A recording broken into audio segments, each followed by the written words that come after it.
கிருஷ்ணகிரி மாவட்டம் ஓசூர் அருகே கர்ப்பிணி மனைவி கணவருடன் சேர்ந்து தூக்கிட்டு தற்கொலை செய்து கொண்டார். ஆன்லைன் ட்ரேடிங்கில் நஷ்டம் ஏற்பட்டதால் விபரீத முடிவெடுத்த தம்பதியின் பின்னணி என்ன?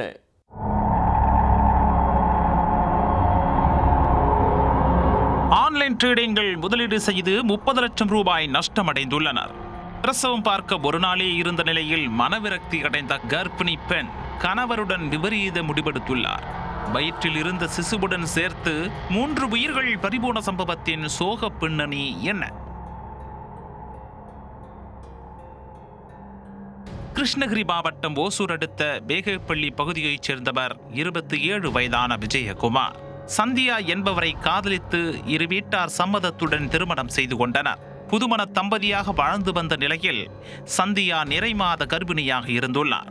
நாளை பிரசவம் ஏற்படலாம் என மருத்துவர்கள் ஞாயிறு அன்று தேதி குறிப்பிட்டிருந்த நிலையில் 2 குடும்பத்திலும் புது வரவை வரவேற்க ஆவலாய் காத்திருந்துள்ளனர்.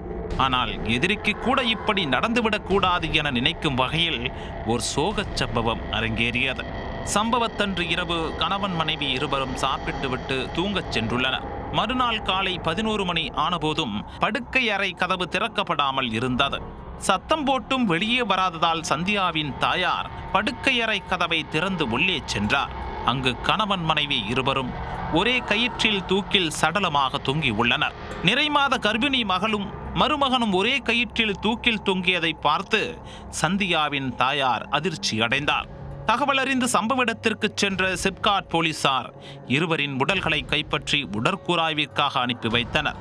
சம்பவம் தொடர்பாக வழக்கு பதிந்து விசாரித்ததில் ஆன்லைன் ட்ரேடிங்கில் பணம் முதலீடு செய்து நஷ்டமடைந்ததால் கணவன் மனைவி இருவரும் தூக்கிட்டு தற்கொலை செய்து கொண்டது தெரிய வந்தது.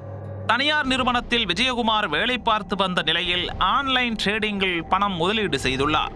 ஆரம்பத்தில் நல்ல வருமானம் கிடைக்க அதிக தொகையை கடன் வாங்கி முதலீடு செய்துள்ளனர். ஆனால் எதிர்பார்த்தபடி திரும்ப பணம் வரவில்லை. அதில் கிட்டத்தட்ட 30 லட்சம் ரூபாய் வரை நஷ்டமடைந்தனர். இதனால் மன விரக்தி அடைந்த தம்பதி விபரீத முடிவை எடுத்து தற்கொலை செய்து கொண்டனர். பிரசவம் பார்க்க ஒரு நாளே இருந்த நிலையில் விபரீத முடிவால் சிசுவும் வயிற்றிலேயே உயிரிழந்து போனது. இதனால் இரு வீட்டாரும் பெரும் சோகத்தில் மூழ்கி உள்ளனர். சம்பவம் தொடர்பாக போலீசார் தொடர் விசாரணை மேற்கொண்டு வருகின்றனர். ஆன்லைன் ட்ரேடிங்கில் முதலீடு செய்து 30 லட்சம் ரூபாய் நஷ்டமடைந்ததால் கர்ப்பிணி பெண் கணவருடன் சேர்ந்து தூக்கிட்டு தற்கொலை செய்து கொண்டது ஓசூரில் பெரும் சோகத்தை ஏற்படுத்தியுள்ளது.